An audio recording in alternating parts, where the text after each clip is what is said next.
Nah, beliau ajarkan kita bekam. Luar biasa, bekam pakai silet, Ustaz. Allahu Akbar. Ya, subhanallah. Di timur, Itu kan maksudnya Ustaz, di bagaimana ya? Agak ngeri juga sih. Maksudnya kan dia iya.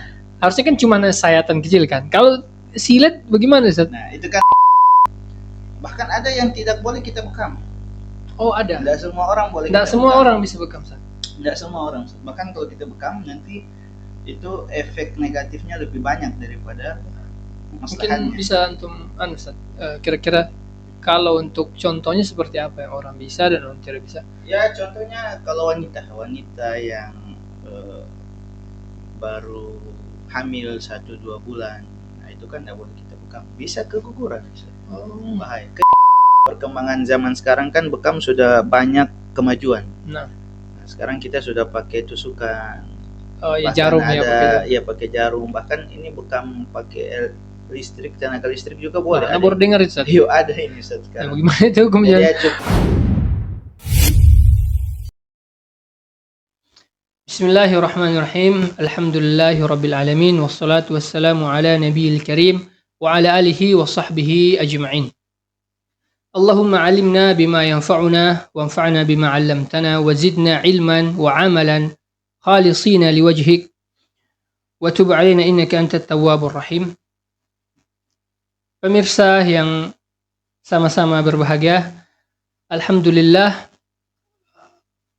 ini adalah merupakan channel Media Ishbih yang merupakan podcast perdana kami di Media Ishbih. Media Ishbih itu sendiri adalah media dakwah dan inspirasi yang insya Allah akan mulai kita garap dan berada dalam naungan Pondok Pesantren Tahfiz dan Bahasa Arab Imam Syafi'i Bitung yang berlokasi di Kota Bitung. Alhamdulillah di podcast perdana ini kita berbincang-bincang dan kami menghadirkan seorang pemateri yang insya Allah tidak asing lagi. Adapun pembahasan kita insya Allah pada kesempatan ini terkait dengan metode pengobatan secara Islami yang diajarkan oleh baginda Nabi Sallallahu Alaihi Wasallam. Ya, mungkin langsung saja kita sapa pemateri kita. Assalamualaikum Ustaz. Waalaikumsalam warahmatullahi wabarakatuh. Masya Allah. Kifaluk Ustaz. Alhamdulillah bikhair. Kifalukum Ustaz? Alhamdulillah sehat Ustaz, bikhair. Nah, jadi mungkin Ustaz kita berbahasa Indonesia karena mungkin pendengarnya ada beberapa yang mungkin. Tapi kalau untuk kaifal hal itu sudah sering ya, sudah umum. Biasa orang kalau kaifa khabar, kaifa haluk itu sudah biasa orang tahu artinya apa kabar ya Ustaz? Apa kabar? Jadi mungkin tidak perlu kita pakai translate di sini.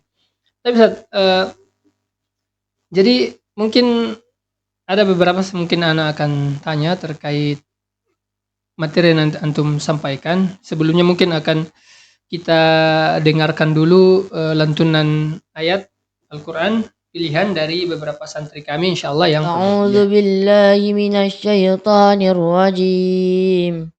Bismillahirrahmanirrahim. Ya ayyuhalladzina kulu min thayyibati ma razaqnakum Kulu min tayyibati ma razaqnakum washkuru lillahi in kuntum iyyahu ta'budun. إنما حرم عليكم الميتة والدم ولحم الخنزير وما أهل به لغير الله فمن اضطر غير باغ ولا عاد فلا إثم عليه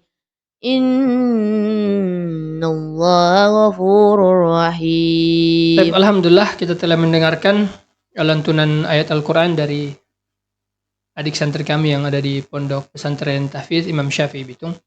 Tapi Ustaz, mungkin sedikit biografi tentang antum. Jadi Ustaz Sakti ini, Ustaz Sakti Azhari SPD Hafizahullah, beliau adalah praktisi bekam yang alhamdulillah begitu terkenal di Kota Bitung, Ustaz ya, Masya Allah. Sudah banyak yang beliau bekam, dan sudah banyak. Ya, alhamdulillah. apa namanya? Customer atau apa, Ustaz? Langganan atau apa, Ustaz? Biasa kalau kita pakainya bukan pasien tapi klien Klien. klien Taib. bekam. Klien bekam sudah. Kalau pasien biasa di medis, Ustaz, di rumah sakit. Oh, jadi Itu memang ini beda pasien. dengan medis. Iya, istilahnya. Istilahnya, penamaannya ya. Nama- Tapi memang dua-duanya di bukan juga pelanggan, bukan. Oh, iya. Tapi kalau terapis klien. Baik. Ustaz, mungkin bisa bincang-bincang terkait mungkin jangan dulu di pengalaman, karena pasti pengalaman antum masya Allah cukup luas di masalah bekam.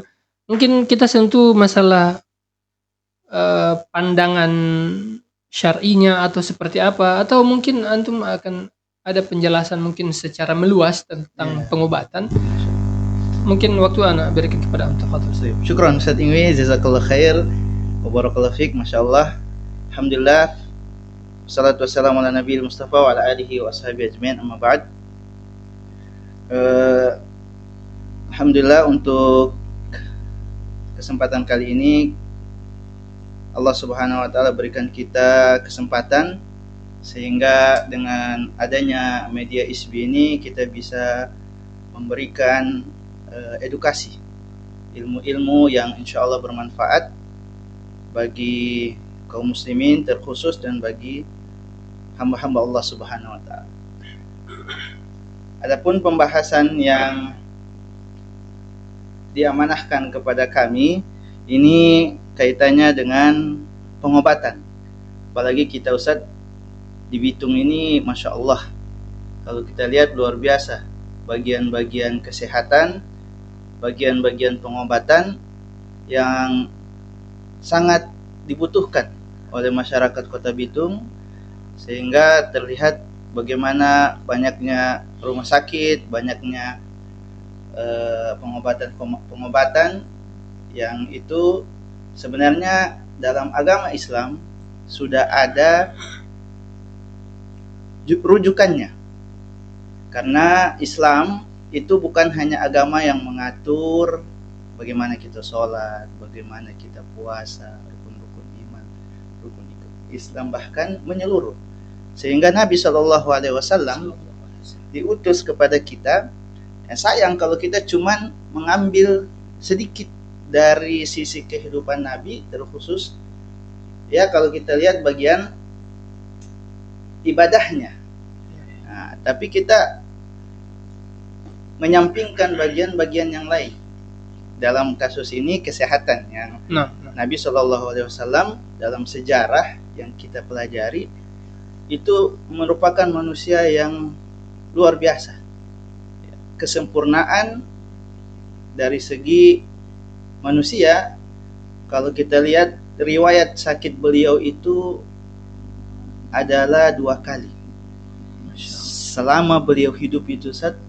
Dalam riwayat yang kami pelajari, beliau Allah Subhanahu wa taala berikan sakit itu, uji dengan kesakitan itu 2 kali. 2 kali. Ketika beliau sallallahu alaihi wasallam diracuni sama wanita Yahudi. Dalam riwayat singkat, dan para sahabat mereka disajikan makanan kesukaan Nabi. Apa itu kira-kira? Apa itu? Kambing. Oh. Dan Nabi lebih suka pahanya. Kambing. Wanita Yahudi ini ya menaruh racun yang sampai sekarang itu racun terkuat. Ketika seseorang mencicipi racun itu, tidak sekian menit, detik selesai. Dan itu dalam riwayat Nabi makan. Bertahan ya. Nabi makan bertahan, dan ya. para sahabat. Nah, sudah dicicipi, sudah dimakan racunnya, dan datanglah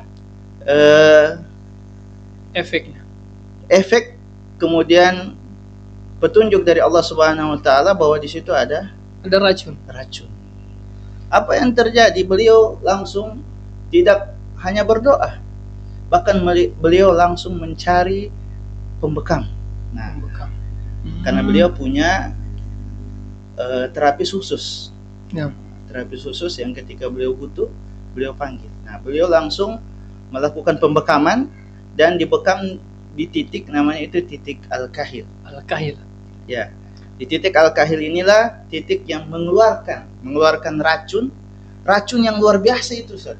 Para sahabat bahkan ada yang mati syahid ketika itu setelah mencicipi racun itu, makan racun itu yang ditaruh dalam daging kambing tersebut. Para sahabat, dan apa yang terjadi? Alhamdulillah Nabi SAW terkeluar racun dan dengan izin Allah beliau masih bisa melanjutkan. Itu yang pertama. Yang kedua, ketika beliau di akhir hidupnya, dan itu juga disebutkan efek dari racun itu masih itu sebabnya. Jadi, nah dari sini memang ini yang harus menjadi perhatian kita. Ternyata Nabi Shallallahu Alaihi Wasallam ketika sakit itu berobat. Tidak hanya sekedar tawakal, minta doa dan sebagainya. Bahkan banyak sekali hadis-hadis yang Nabi SAW menganjurkan orang-orang beriman itu agar sehat. Karena memang kita sehat dan sakit itu tetap Allah Subhanahu Wa Taala yang mentakdirkan. Tapi dari adanya Nabi SAW dan kehidupan beliau, dan banyak juga ilmu-ilmu yang bisa kita resapi dari hadis-hadis, baik perkataan ataupun perbuatan beliau, yang Masya Allah banyak faedah-faedah kesehatan yang bisa kita dapat dan bisa kita praktekkan di zaman sekarang. Ya.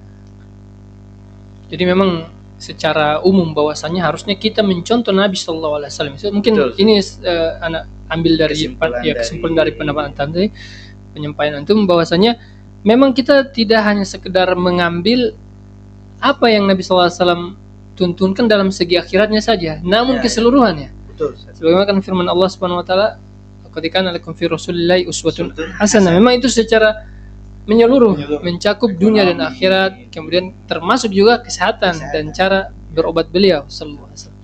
Nah, Ustaz. Jadi kalau memang demikian Ustaz, maka pandangan Ustaz terkait bekam ini, Anda melihat kalau potensi untuk bisa bahkan sampai bisa menghilangkan racun sekalipun terkait bekam ini. Kira-kira rupa titik tadi yang antum katakan bahwa kahil itu, ada memang beberapa titik dia dalam bekam itu?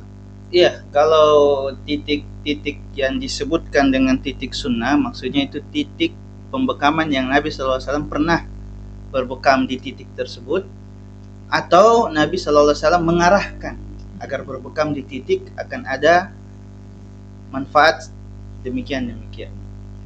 Tapi yang menarik di sini Ustaz, ternyata Nabi SAW itu menganjurkan kita orang-orang beriman agar menjaga kesehatan itu dengan memotivasi dari hadis Nabi SAW bahwa Allah Subhanahu Wa Taala lebih mencintai orang-orang beriman yang sehat, yang kuat, dibandingkan orang-orang beriman yang lemah, tapi kedua-duanya dalam keadaan baik. Nah, bahasa Arabnya kan bahwa ya Ustaz juga sudah innallaha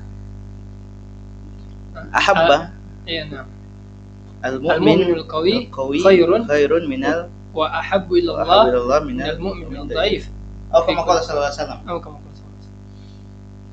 Nah, dan satu kutipan hadis tadi kan Ustaz kita sudah singgung bekam, walaupun bukan hanya bekam sebenarnya Nabi Shallallahu Alaihi Wasallam anjurkan, tapi secara holistik menyeluruh bahwa kesehatan itu bahkan ada yang tidak boleh kita bekam. Oh, ada. Tidak semua orang boleh. Tidak semua orang bisa bekam, Ustaz. Tidak semua orang. Bahkan kalau kita bekam nanti itu efek negatifnya lebih banyak daripada maslahatnya. Mungkin bisa antum Ustaz, kira-kira kalau untuk contohnya seperti apa yang orang bisa dan orang tidak bisa? Ya, contohnya kalau wanita yang baru hamil 1-2 bulan, nah itu kan tidak boleh kita bekam, bisa keguguran, bahaya. Kecuali usia kehamilannya 7, 8, 9, itu pun tidak boleh banyak. Berarti ada sebelum antum, maksudnya sebelum ditindaki harus ada wawancara dulu ya, dengan ada diagnosa yang harus kita lakukan agar kita tahu ini bisa kita bekam atau tidak, karena banyak kejadian. Bahkan di Lembe itu sempat ada pengaduan setelah dibekam lumpuh. Yang bekam siapa? Ada orang katanya orang yang sering bekam keliling. Oh, Pokoknya berarti dia menawarkan mau bekam, serta dibekam ternyata dia bekam di titik yang tidak dianjurkan. Ketemu anak waktu sudah lama, makanya dia sempat trauma.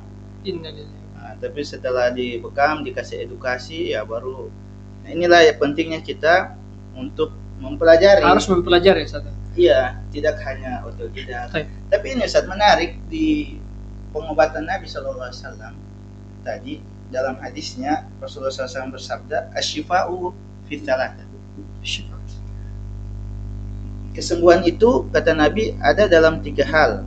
Nah, 3 hal ini kalau kita rincikan, pertama Nabi SAW sebutkan syurbati asari. Dengan hal yang pertama dengan meminum madu.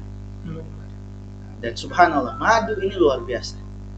Madu ini adalah herbal yang bisa menjadi penetral. Dan juga madu merupakan minuman sehat, minuman yang bisa membuat daya tahan tubuh kita kuat. Makanya Nabi SAW mengedepankan itu 3 hal. Yang pertama Nabi sebutkan minum madu. Kenapa? Ini sebagai pencegahan, karena kalau dalam bahasa Arab bilang al-wiqayatu khairun minal ilaj. Inilah menjadi kaidah kesehatan Nabi Sallallahu Alaihi Wasallam bahwa pencegahan itu lebih baik daripada pengobatan. Ketika meminum madu itu tidak harus menunggu sakit. Nabi Sallallahu Alaihi Wasallam dari riwayat tiap hari meminum madu. Syurbatu asalin, dan dalam Al-Quran juga disebutkan ada surat yang menyinggung yang bagaimana lebah. Quran surat An-Nahl disebutkan. Nah, para ulama apalagi yang terjun di bagian kesehatan merincikan bahwa madu ini maksud dari Nabi Shallallahu Alaihi Wasallam adalah minuman yang herbal.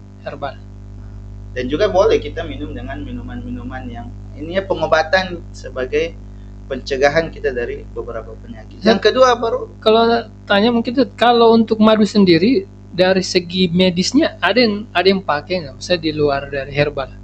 Maksudnya ilmu kedokterannya mereka pakai madu atau tidak? Atau antum? Wallahu a'lam Ustaz. Ya. Karena untuk bagian medis, anak belum bisa banyak bagian madu itu apakah digunakan dalam pengobatan. Ya. Lebihnya ke kimia ya, kebanyakannya ke kimia. Iya, kalau di rumah sakit belum didapati. Lanjut Ustaz. Ini hal yang kedua Ustaz, adalah syirtatul mihjam. Syirtah itu artinya sayatan bekam. Oh, jadi dia disayat Ustaz ya? Iya. Bukan Kalau dalam hadis ini penyayatan itu beda dengan perkembangan zaman sekarang, kan bekam sudah banyak kemajuan. Nah, sekarang kita sudah pakai tusukan.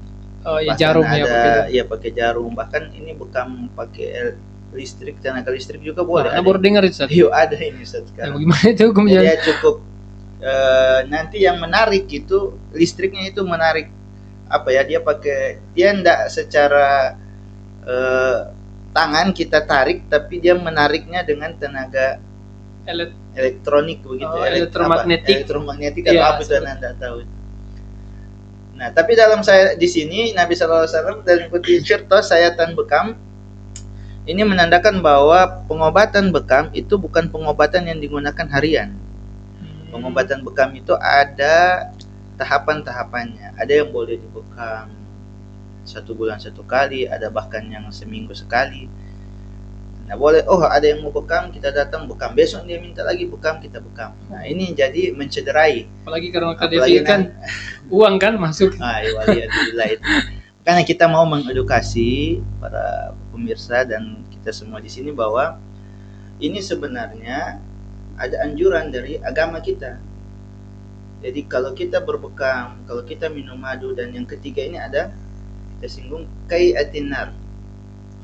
Kai'atinar di sini disebutkan adalah sundutan dengan api, pengobatan dengan api. Tapi Nabi SAW wa inni anha ummati anil kai, dan saya melarang umatku untuk melakukan pengobatan al-kai ini. Bagaimana? Ini jadi hukumnya makruh. Makruh. Tapi metode pengobatannya seperti apa saat itu? Nah, biasa Ustaz itu kalau ada luka, Iya. ada yang sakit, besi itu dipanaskan dulu. Oh, Nah, panaskan. kalau sudah agak panas, didinginkan sedikit, hangat baru Tempel. tempel di. Waduh. Setrika itu, Ustaz. Iya, kalau kita sering nonton film Waliyatubillah. itu Usman atau Ertugrul, nah itu bisa kita lihat. Kalau ada luka, nah, biasa cepat itu, tapi sakit dan sakit sekali. Makanya Nabi Kan dia SAW memakruhkan. Kayak luka bakar kan, Ustaz? Lihat subhanallah. Di sini Nabi SAW Oh, pengobatan itu Nabi akui. ada ya, manfaatnya ada, ya kan? Jadi, ada yang lebih aman daripada pengobatan itu, Baik. sehingga Nabi SAW memakruhkan. Jadi Nabi, dari sini kita bisa lihat bagaimana Nabi SAW memang benar-benar utusan Allah Subhanahu Wa Taala yang tidak menjas sesuatu kayak ini pengobatan bukan pengobatan bekam, ini tidak boleh. Oh, Tidak. tidak boleh. Nah, dari hadis ini dan hadisnya riwayat Bukhari bisa kita rincikan bagaimana Nabi SAW dan kita agama Islam ini sebenarnya luar biasa ilmunya. Sedang dalam, kalau tidak salah kata Imam Syafi'i rahimahullah, itu orang yang memahami ilmu agama, kalau dia sudah paham ilmu agama, yang harus kita ketahui pertama itu ilmu agama, dan yang kedua adalah ilmu kesehatan. Realnya bisa kita lihat di sini Ustaz, di Kota Bitung, subhanallah.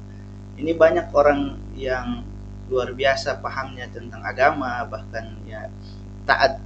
Ya, taat Tapi ibadah. karena Allah Subhanahu Wa Taala uji dengan sakit, Allah uji dengan kesehatannya, Allah kurangi, sehingga tidak sedikit orang-orang itu secara praktek sudah melakukan kesyirikan. Ya, lebih pergi ke dukun dan sebagainya. Sampai ke situ. Kenapa? Karena mereka belum mengetahui bahwa ternyata Islam telah memberikan kita arahan. Silakan berobat begini, berobat begini, berobat begini, dan inilah pengobatan-pengobatan yang kalau kita lakukan, dengan niat mengikuti sunnah Nabi SAW, maka kita akan mendapatkan pahala sunnah tersebut. Baik. Plus kesehatan yang didapat dari pengobatan. Yang kita baru singgung tadi. Iya. 3 pengobatan yang dianjurkan, di antara 3 ini 2 tadi. Pertama, syurbati asalin, minum madu, dan yang kedua, syurbatil mihjam, sayatan bekam. Mungkin ada juga yang terkait. Ya, jadi kalau memang tadi semua Ustadz kupas tentang bekam, anak ingin mencari tahu dulu terkait pengalaman antum di dunia bekam. Antum mulai tahu tentang pengobatan bekam itu sejak kapan, di mana, dan mungkin antum bisa cerita sedikit tentang. Menarik Ustaz. Kalau bekam dulu pas saya mahasiswa dulu namanya Stiba Ar-Roya, yang sekarang sudah namanya sudah dirubah menjadi Muslim Cendekia atau Cendekia Muslim. Kalau tidak salah semester 4 itu ada teman satu kamar, Ustaz, tawarkan bekam. Oh, subhanallah. Anak tidak tertarik, Ustaz. Kenapa? Karena pas melihat menarik darah, kemudian kayak perbuatan yang Anda lihat kurang higienis, kurang apa, pokoknya kalau mau berobat sudah minum saja obat selesai. Nah itu jadi kurang menarik, Ustaz. Nah, kemudian suatu waktu ternyata anak tahu bahwa bekam ini adalah anjuran dari Nabi Shallallahu Alaihi Wasallam dan banyak hadisnya yang disebutkan. Nah, dari situ anak coba pelajari bekam. Ustaz Rahmatullah itu yang sempat jadi kayaknya klien awal itu beliau ketika masih antum istilahnya tempat praktek ya, tempat latihan, masih otodidak gitu, Ustaz. Dan diamanahkan jadi bagian kesehatan, Kismusiha di kampus waktu itu. Ustaz Rahmatullah dan teman-teman yang waktu itu kami di bagian kesehatan diamanahkan jadi pengurus ketua bagian kesehatan. Nah kita pas sudah tahu bahwa ini anjuran Nabi, anjuran Islam, kita buat berarti kita harus ada program-program yang mengedukasi. Salah satunya kita buat baksos, bakti sosial atau amal hijamah jama'i. Karena dalam hadis itu ada tanggal-tanggal khusus ketika kita berbekam, itu manfaatnya lebih mendatangkan kesehatan.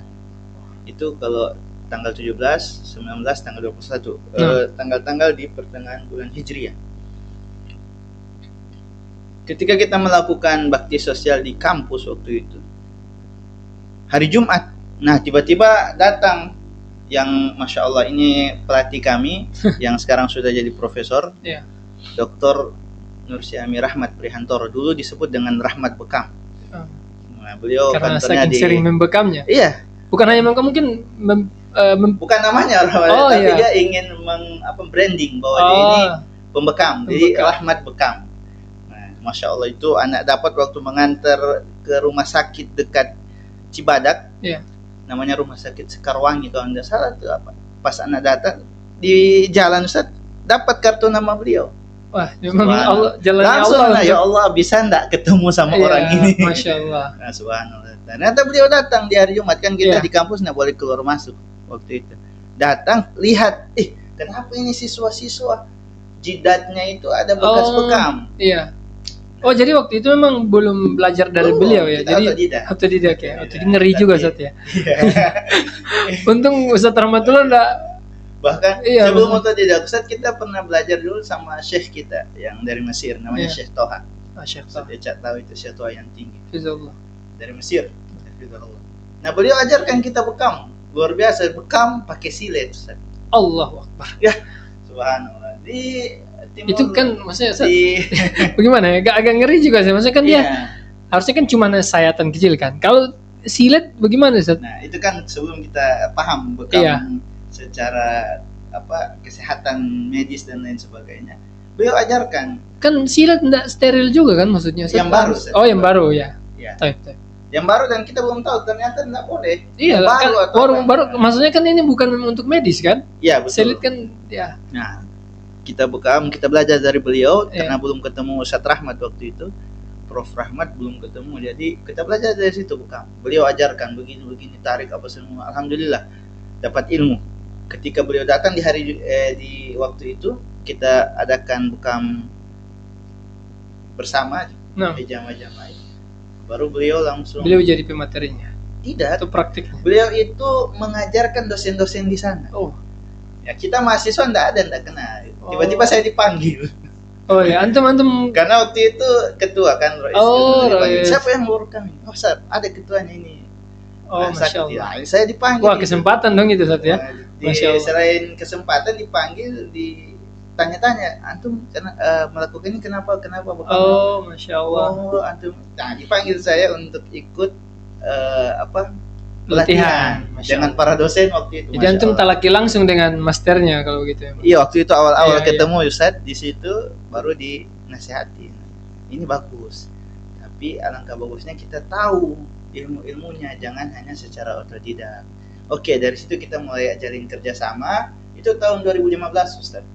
Masya Allah. Pas jadi mahasiswa di Aroya. Jadi baru semester 2 kayaknya itu. 2015. Iya, kan maksudnya 2014 kita kan. Anak di Antum juga kampus sebelah juga 2014. Sampai adakan pelatihan sampai sekarang alhamdulillah di kampus itu masih jalan kelas-kelas ekskul pengobatan Nabi. Kalau kita pakai bahasa Arab biasa Tibun Nabawi. Nah, menyeluruh. Nah, dari situ sampai ketika pulang-pulang setahun sekali kita buat bakti sosial setiap Ramadan. Bentuk-bentuk dakwah, pendekatan kepada orang-orang muslim juga tentang bekam, kita buat bakti sosial tiap Ramadan Ustaz di masjid-masjid. Kalau tidak salah kita sampai 2 tahun, kalau tidak 3 tahun kita sempat pulang, panggil mahasiswa, bekam sama-sama sampai sekarang Ustaz. Masya Allah. Tapi Ustaz, kalau untuk daerah Bitung sendiri Ustaz, mungkin ya seputar jangan kan tidak diragukan lagi. Mungkin di Bitung Cuman apakah sampai saat ini mungkin ada kayak istilahnya bukan pelanggan antum sebutkan, medis juga bukan, apa ya bahasanya? Klien. Klien itu yang memang rutin dengan antum.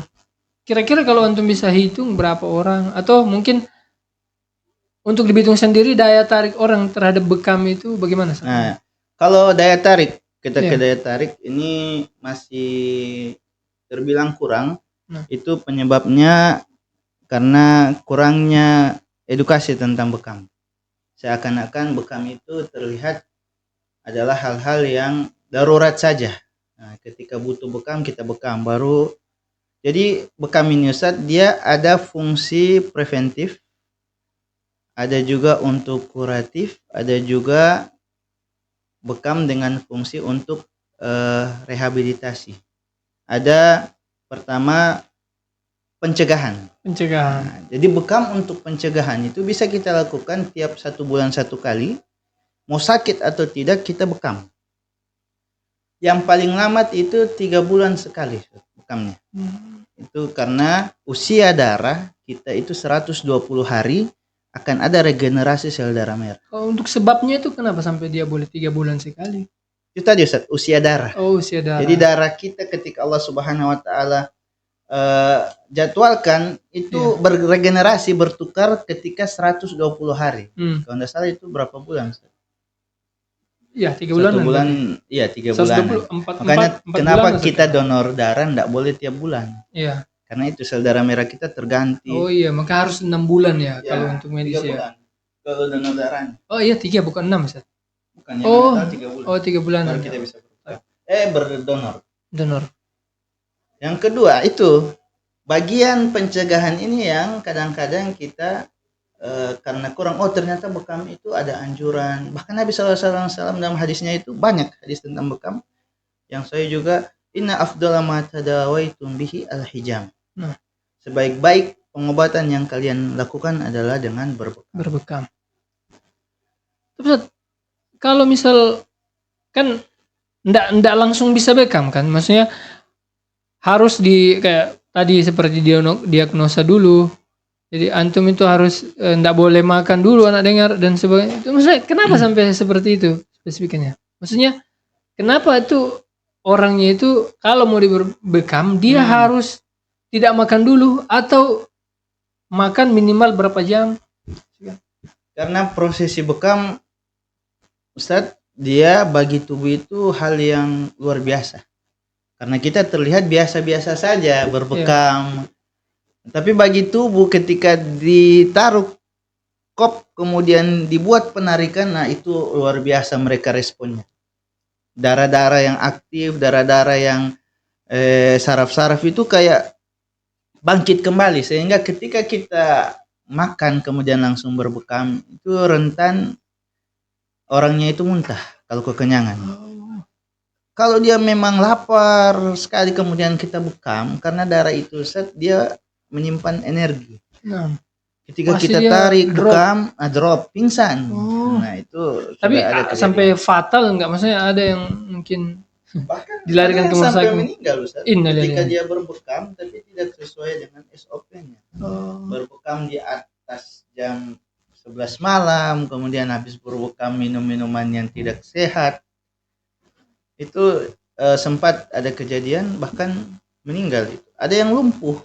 Nah, ya seperti yang di jadi itu saat minimnya kemauan berbekam khususnya di Kota Bitung karena kurangnya edukasi bahwa bekam itu sifatnya wiqayah, preventif, pencegahan. Jadi boleh. Ada yang kedua sifatnya untuk pengobatan. Karena bekam ini kaitannya dengan darah. Dan penyakit akhir zaman ini Ustaz kaitannya juga dengan darah.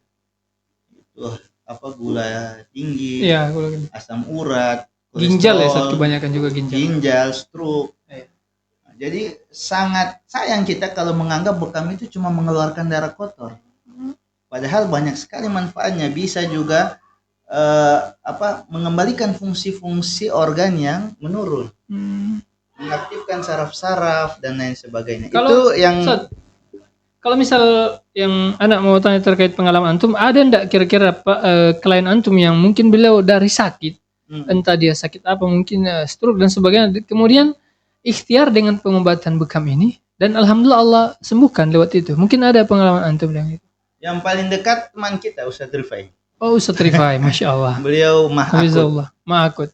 Ya, sama-sama anak juga ma'akut dong kalau begitu. Cuma qadarullah Iya. tidak rutin tuh Iya. Ustadz ini. Tapi anak juga alhamdulillah ketika di bekam itu merasa Iya, perubahan. apalagi Ustadz ini kan istrinya pembekam luar Iya. biasa. Jadi ya, dan terus kalau Saling biasa membekam, Ustaz. Iya. ada Ustadz Syarif dan Iya. juga kalau ada yang di Lembe ini, kalau kita kenal dengan siapa itu yang di Lembe, Majihan. Iya, Majihan. Nah, Majihan. Ada apa papa mantunya itu yang sempat di klaim sama rumah sakit, beliau kena prostat. Prostat. Nah, dan harus dioperasi. Itu prostat Prostat, untuk prostat organ yang ada di Iya, kita untuk laki-laki ya laki-laki. berarti. Iya. ya, kebanyakan itu yang anak dengar sih penderitanya itu yang sudah lanjut usia ya, Ustaz? Iya, lanjut usia. Iya. Beliau masih ada sekarang. Waktu Oh. 3 tahun lalu kayaknya. Itu harus dioperasi, Ustaz. Harus dioperasi. Nah, Dan terus antum beliau nggak bekamnya mau. di mana itu masalahnya? Beliau Itu nggak bekam. mau. Nah, Sudah dari rumah sakit menemon-nemon nggak mau. Iya. Beliau Majian karena dekat minta tolong. Saya datang dengan Ustaz Rahmatullah. Bekam kita lakukan pengobatan bukan hanya bekam, ada juga dengan ruqyah. Nah. Ini ya kita nah nggak iya, singgung Ustaz. tadi kan. Taib. ruqyah. Iya, mungkin juga ruqyah juga ada kan. Iya. Kemudian ada juga apa pengobatan terapi tulang belakang. Apa kalau ini biasa? Kalau biasa kita pakai teknik itu teknik Yomeho yang dari Yomeho. Jepang, Yomeho. Karena di tulang belakang banyak saraf-saraf. Nah, kita gabungkan itu dan datangkan herbal-herbal yang kita pilih herbal-herbal HNI waktu itu. Ya, seperti ini ya. Mungkin ini kan herbal Yang juga. kita Ustaz. minum ini kopi Iya. sever. Alhamdulillah ini Ustaz kalau anak rutinnya itu sudah tiap pagi dan sore minum ini. Alhamdulillah. Taib, Ustaz. Jadi Ustaz yang terkait dengan yang antum sampaikan tadi juga sempat disinggung terkait ruqyah. Ya. Nah, anak kan lihat bahwasanya bekam ini juga kan Nabi SAW menganjurkan pengobatan juga dengan ruqyah, Ustaz, selain bekam. Dan itu pasti antum bilang tadi antum mengumpulkan 3 metode pengobatan. Bekam, kemudian juga di ruqyah, kemudian yang tadi Oh, itu yang di Yumeho, ya di Yumeho, yang di Lembe, Yumeho. Nah, apakah punya pengaruh untuk bekam terhadap gangguan-gangguan yang sifatnya itu seperti gangguan jin dan sebagainya, Ustaz? Mungkin kemasukan. Pengaruh Ustaz ada.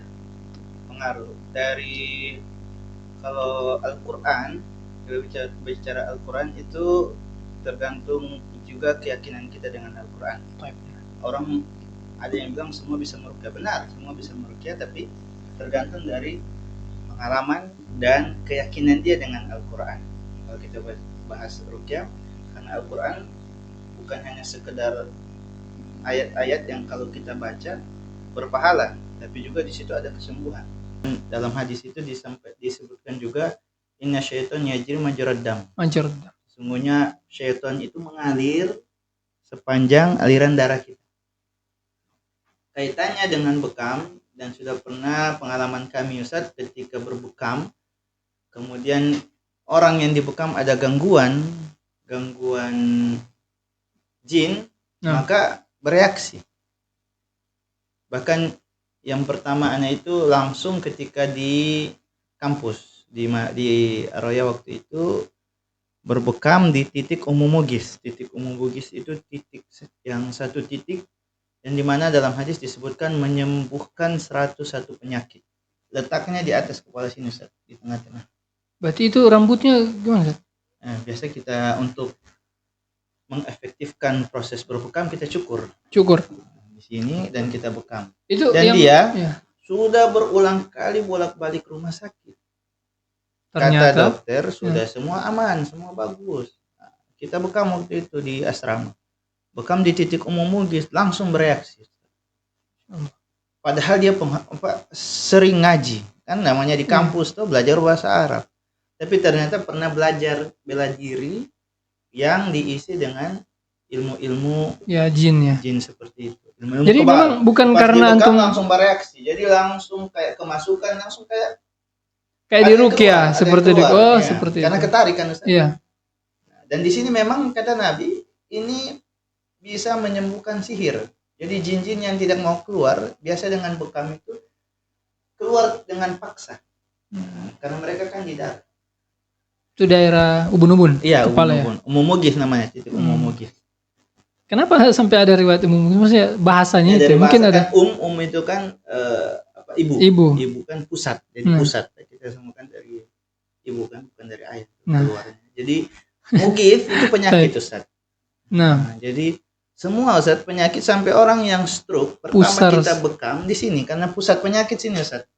Oh iya, karena kan mereka tidak bisa bergerak apa karena darahnya terhambat. Iya, stroke berarti bagian otaknya kan yang bagian kepala di atas yang kita bekam, darahnya itu yang tersumbat jadi lancar. Nah, untuk pasien stroke atau klien stroke biasa kita bekam seminggu sekali. Memugis? Iya, bukan memugis. Kalau memugis itu tidak boleh kita bekam sebulan sekali. Itu harus 3 bulan satu kali. Bahaya kalau kita bekam sebulan sekali karena mendatangkan efek yang tidak bagus bagi intinya dia kalau berlebihan tidak sesuai prosedur maka berbahaya kan Ustaz, bisa fatal seperti itu. Jadi bereaksi Ustaz. Ada juga yang di SMP 12 kalau tidak salah kita bekam dengan terapis akhwat. Itu jinnya sampai waktu kita ruqyah dia curhat. Oh begitu. Dia mengeluh. Dia bilang sudah jangan bekam-bekam ulang. Kita mau itu bekam-bekam. Oh begitu. Sempat begitu Ustaz. Karena waktu itu kita terapi karena jinnya memang tinggal dalam rumah di pohon jadi kita terapi kedua baru dia sempat mengeluh begitu. Ustaz, mungkin ini sebagai mungkin terakhir karena mungkin kalau untuk bahas ini mungkin panjang sekali. Iya, bisa kita. Mungkin berikan informasi kepada pemirsa yang juga ada di rumah. Kira-kira untuk para terapis bekam sendiri Ustaz yang ada di Kota Bitung selain antum yang memiliki sertifikat dan mungkin yang diajarkan oleh antum Ustaz. Untuk di Kota Bitung berapa orang Ustaz kira-kira? Untuk pembekamnya, terapisnya. Ya maksudnya ya enggak sama dengan yang antum bilang tadi yang di Lembe itu hanya sekedar karena faktor uang, sembarang membekam akhirnya bukannya dapat kesehatan malah justru mudarat yang didapat oleh klien. Makanya di penutup ini kami informasikan bahwa teman-teman kami terapis yang selembaga ini kami dari tahun 2019 dinobatkan jadi trainer pelatih untuk bekam holistik. Nah, ya sampai ada ID card-nya ya. Ya, ID card-nya. Ini jadi kita bisa berikan kesempatan kepada para teman-teman yang ingin terjun di dunia terapis untuk ikut pelatihan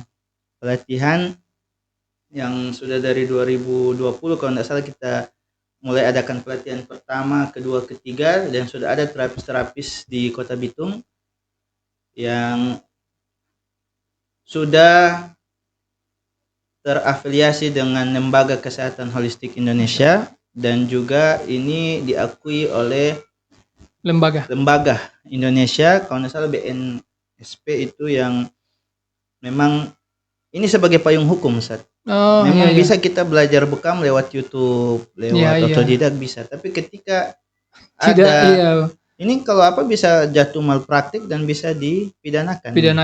Makanya kita harus ada payung hukum. Bahkan sekelas dokter pun kan harus ada juga ya. Makanya kita tidak sembarangan. Apalagi seperti sembarangan karena bisa dimakarkan kita juga kan bisa. Tapi kalau ada payung hukum seperti ini, alhamdulillah kalau yang terapis akhwat itu sudah ada 5 orang.